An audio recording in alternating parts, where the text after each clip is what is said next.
안녕하세요. 부르입니다. 대출을 받아 부채를 갚았다고 합니다. 금리를 물어보니 11%라고 합니다. 11%에 받아 16%에 사용 중인 대출을 갚았다고 합니다. 그런데 이상한 점이 있다고 합니다. 상담사가 말하길 대출을 받을 때는 19.8%가 찍혀 나오는데 법정 이자는 11%, 실제 부담하는 이자도 11%라고 했답니다. 무슨 말이냐고 다시 물었더니 대출 금리가 19.8% 찍혀 나오는데 법정 이자는 11%이고 실제 부담하는 이자도 11%라고 합니다. 무슨 말일까요? 그림을 보며 설명드리겠습니다. 1,000만 원 연이자 10%, 12개월 상한 조건으로 대출을 받습니다.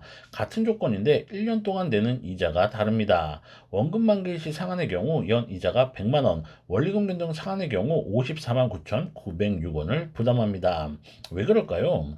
원금 만기일 상환은 매달 이자만 내고 원금은 만기일에 갚습니다. 만기일까지 대출 원금이 줄지 않습니다. 원리금 변동은 첫 달부터 원금과 이자를 함께 갚는 대출 상환 방법입니다. 그 결과 첫 상환일부터 대출 잔액이 줄어듭니다. 대출 잔액이 줄면 그만큼의 이자가 빠집니다. 그 결과 이자가 10%라 해도 실제 부담하는 연 이자는 54만 9,906원밖에 되지 않습니다.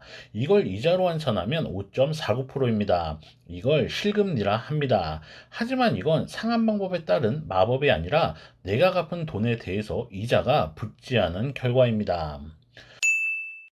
표면금리는 대출을 받을 때 고지받는 금리, 실금리는 실제 부담하는 이자를 말합니다. 그림에서 보듯 금리가 같아도 실제 부담하는 이자는 다를 수 있습니다. 상환 방법에 따라 원금 갚는 시점이 다르고 그 차이에 따라 부담하는 이자가 달라집니다. 원금 만기 일시 상환은 대출을 받고 만기일에 원금을 한 번에 갚습니다. 대출 기간 동안은 빌린 돈을 오롯이 사용합니다. 원리금 균등 상환은 첫 달부터 원금과 이자를 함께 갚습니다. 그 결과 첫 상환일부터 대출 잔액이 줄어듭니다. 그리고 갚은 돈에 대한 이자는 부담하지 않습니다. 상환 방법에 따라 원금을 갚는 시점이 달라지고 그 차이에 따라 부담하는 이자가 달라집니다. 그리고 그 차이를 표면금리, 실금리라 표현합니다.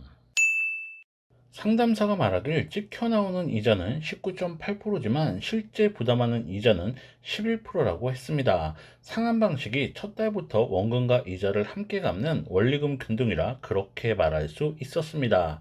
문제는 고객이 16%에 사용하던 대출의 상환 방법도 원금과 이자를 함께 갚는 원리금 균등이라는 점입니다.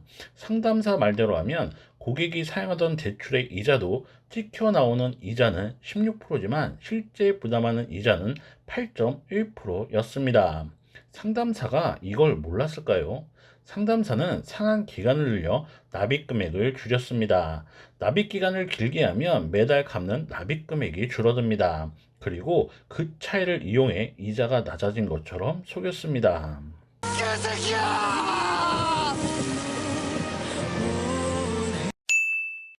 대출받은 돈으로 카드론 조건을 갚았다고 합니다. 19.8%의 대출을 받아 16%의 사용 중인 대출을 갚은 꼴이 되었습니다. 이 상태에서 할 수 있는 일은 토스, 핀다 등의 대출 비교 어플을 확인하는 일입니다. 확인해서 금리가 낮은 곳이 있다면 받아서 19%에 받은 대출을 갚습니다.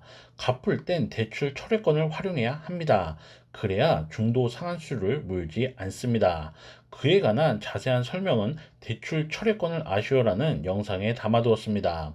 필요하신 분은 참고해 주시고요. 상담사는 대출을 팔아야 돈을 버는 사람입니다. 그 점을 잊지 않아야 합니다. 도움이 되었다면 구독, 좋아요 부탁드리고요. 상담이 필요한 경우 네이버 엑스퍼트로 부탁드립니다. 감사합니다.